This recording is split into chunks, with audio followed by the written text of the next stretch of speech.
Hello, everybody. Welcome back to another episode of Buggy Reviews.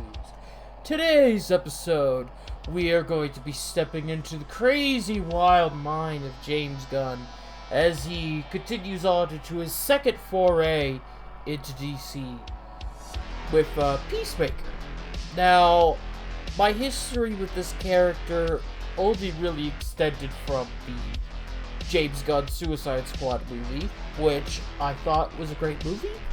I kind of dropped the ball on not getting a review out for that one at the time being, but I thought it was a good movie. If you want me to do an actual review on that one, I'll get that one up and running.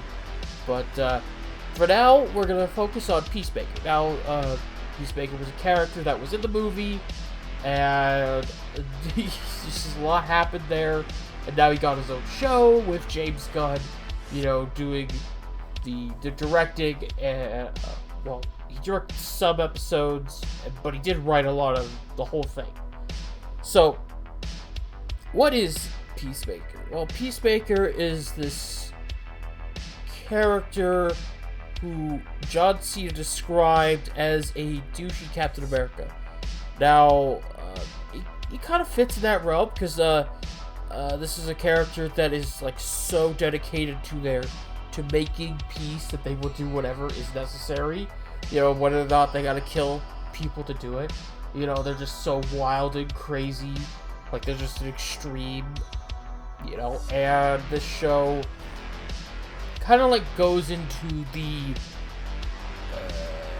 the headspace a little bit of Peacemaker after the events of Suicide Squad, where he's kind of trying to deal with the fact of killing Rick Flag, because that really kind of fucked with him in the head. Then we deal with like what led up to the evolution of Peacemaker. Meanwhile, we have him partake in a new team that is comprised of a couple of people from the Suicide Squad movie, along with some new additions. We even get in Vigilante, who is basically kind of like a Red Hood, Punisher type character, but a little more crazy and wild. And,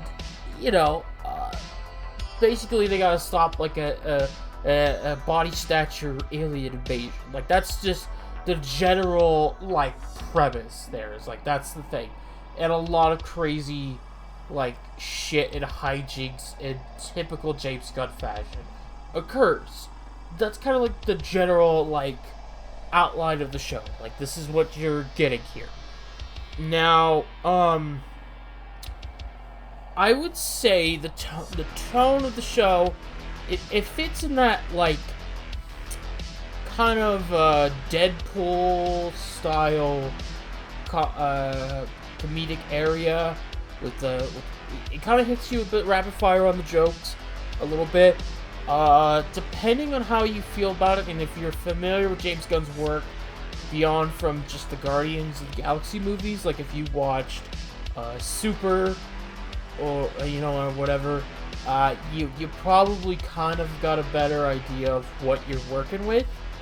Like, if you're into that kind of humor, like, this is great. If not, even for me, while I'm kind of into it, there's some issues, like, where there will be some jokes that are just kind of like, they get a little drawn out a bit too long, or they don't let things breathe at occasional moments.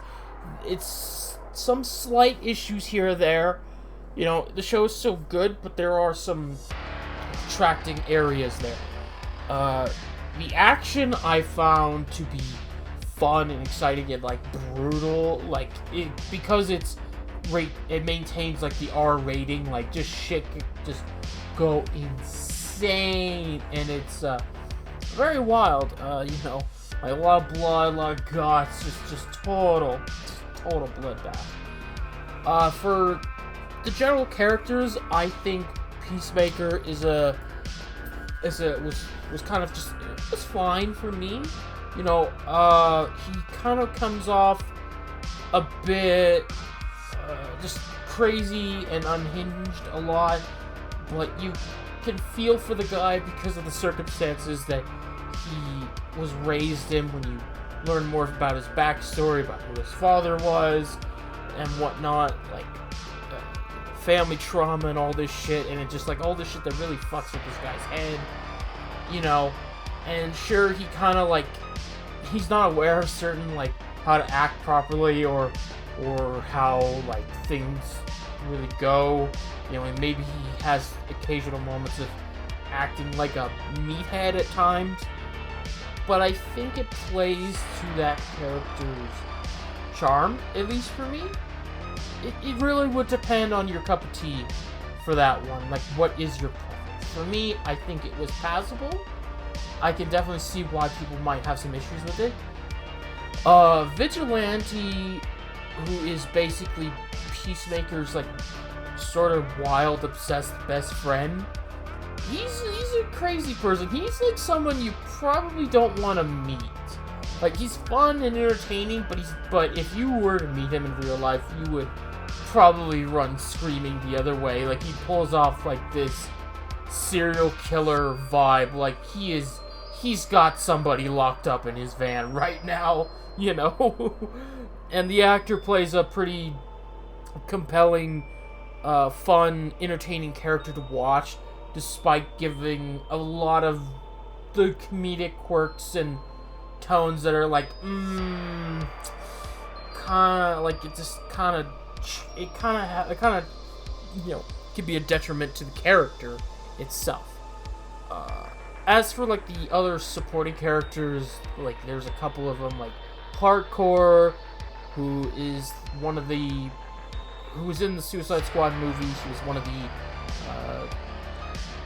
of the agents that was, like, overseeing the operation with Waller and the others. You know, she's in this show, and she's kind of like she's like an extra field agent, and, you know, she's a toughie, so like a leaderish type. They don't push it too far, you know. She's you know, you kind of, I found her to be a very I'm sorry, I'm stumbling here. You know, she's a no nonsense, you know, tough as nails, like cold-hearted bitch who's gone through the ringer and is just trying to, like, keep some level of order within this thing because of her circumstances, because of what happened to the Suicide Squad. She's got thrown into the shit job, and now she's got to, like, keep an eye on, like, two crazy psychopaths and keep them in line and make the most out of the situation. And it's kind of like that with some of the other supporting characters, you know, yeah. And then they'll whip out some, like, surprise hits. Like, they have Peacemaker's father, the White Dragon. And I know there was a lot of people going wild and ape shit over this because in the show, his father is like a white supremacist character. And I went and looked. I did my damn research.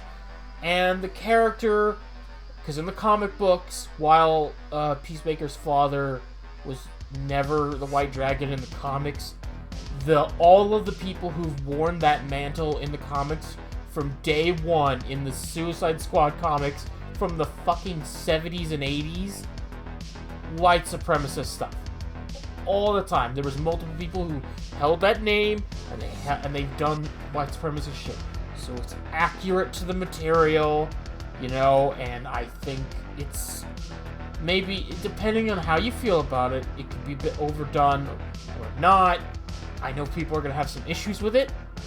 For me, it was like, okay, you're being accurate enough to the source material, you know, it doesn't feel too overzealous.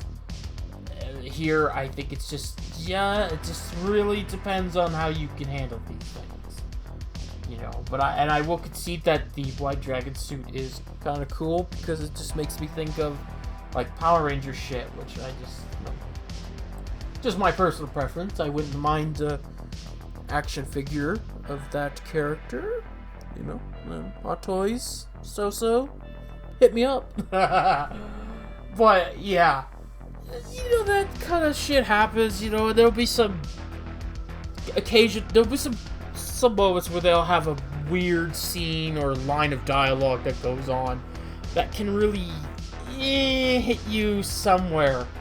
as for the antagonists, the butterflies, the alien race, they are a very scary threat because they are these small creatures that burrow themselves into you and control the body, and they're just super strong, scary, just fucking nut job monsters that don't quite know how humans work, obviously. And without really getting into the spoiler area of it, they all have some. It's kind of interesting, especially for some characters in the show when they get snatched up by these butterflies. You get a perspective on it, on how these creatures operate, like how they can view memories and whatnot, and how they'll act very differently. And they even, there's a line where one of the butterflies is like, it's every time I take a new body, I have to relearn how to smile again, because it's just, everyone's so different. And even there's a character who describes how when he took a body, he needed to find the worst person he could possibly imagine, to inhabit, so he wouldn't feel too guilty. But even then, he feels the guilt of taking over a man's body and, kind of essentially ruining this man's life and taking away his chance of redeeming himself or changing, and he still feels all those memories and regrets and nightmares and fears and all that stuff.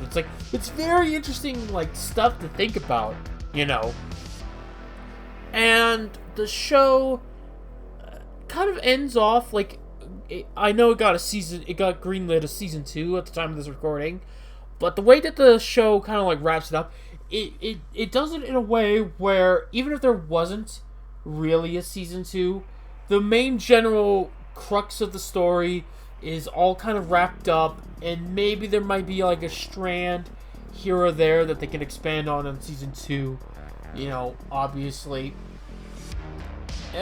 Overall, I believe this show is in that middle ground area, I believe, where it is not the worst thing in existence, yet it is not Oscar-winning glorious greatness thing. It's very down in that middle, kind of average mid, I would say. The make or break, I would say, is the characters themselves. If you can handle the characters and the humor, you might be able to like the show. It really depends on what your preferences are. As for my personal opinion, I enjoyed the show. However, there are issues with this. There are some jokes that go on too far. Sometimes there's some lines that just kind of a bit iffy. Sometimes the characters just say something that's kind of stupid, what the fuck.